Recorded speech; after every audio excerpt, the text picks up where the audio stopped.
정말 오랜만에 4DX로 영화를 봤습니다. 던전 앤 드래곤을 굳이 4DX로 본 이유는 크게 세 가지 이유가 있습니다. 첫 번째는 관람 시에 받을 수 있는 특전인 4DX 포스터가 예쁘더라고요.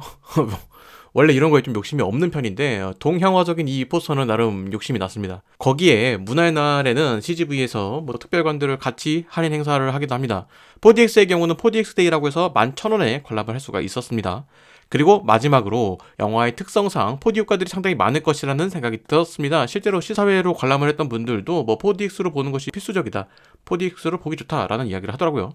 원래 액션 어드벤처 영화들이 4DX의 제격이라고 생각을 하는 편이기도 하고요. 앞서 언급한 이유로 영화를 4DX로 봤는데 굉장히 만족스러운 경험이었습니다. 그리고 영화도 생각보다 괜찮았어요. 자, 영화에 대한 이야기를 이어가도록 하죠. 던전 앤 드래곤은 동명의 게임을 원작으로 하고 있습니다. 게임계에서도 상당히 많은 시리즈가 존재하고 같은 세계관을 바탕으로 하는 소설과 이전에 제작된 영화까지 있을 정도로 해당 세계관은 한국에서는 그리 유명하지는 않지만 해외에서는 상당히 많은 팬층을 가진 시리즈라는 것이죠.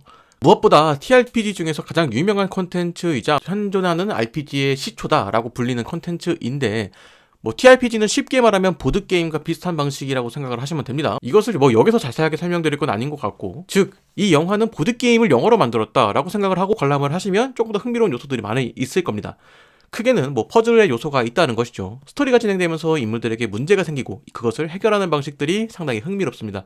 거기에 각 인물들이 가지고 있는 능력들이 상당히 명확하기 때문에 그것을 이용한 사건의 해결은 관객들에게 쾌감을 주기 충분합니다. 그 외에 영화 곳곳에 존재하는 함정이나 마법이 공존하는 세계관들이 마치 게임 세계에 있는 듯한 느낌이 듭니다. 그런 점을 영화 속에서 잘 살렸다는 것이 이 영화의 장점이라고 할 수가 있겠죠. 어찌 보면 과거 마블 시리즈의 영화들을 보는 듯한 클래식함이 있는 영화입니다. 자, 그렇기 때문에 관람하시기에 아주 편안하실 것 같습니다. 캐릭터들도 상당히 매력적이고 각 캐릭터들이 가지고 있는 능력을 활용하는 방법이나 그것이 콜라보되었을 때 나오는 시너지 등 우리가 알고 있는 할리우드 영화의 느낌을 상당히 잘 살린 영화라는 것입니다. 포스터가 조금 이상하게 보일 수도 있겠지만 영화 자체는 상당히 흥미롭다라는 것이죠. 이미 해외에서도 호평이 이어지고 있고 해당 세계관에 대해서 전혀 모른다고 하더라도 충분히 재미있게 볼 수 있는 영화라는 것입니다. 이 영화를 연출한 두 명의 감독이 과거 스파이더맨 홈커밍에 각본 작업을 했다는 것을 알게 되었는데 그때 느껴진 마블의 느낌이 이 영화에도 잘 담겨있다라는 생각이 들더라고요. 최근 마블 시리즈들에 실망하신 분들이라면 이 영화가 나름 그 갈증을 채워줄 수 있지 않을까라는 생각이 들기도 합니다. 자, 거기에 이 영화는 앞으로 시리즈가 지속될 가능성이 높습니다. 원작 자체가 이미 많은 시리즈를 가지고 있기 때문에 새로운 이야기가 나올 가능성도 크다는 것이죠.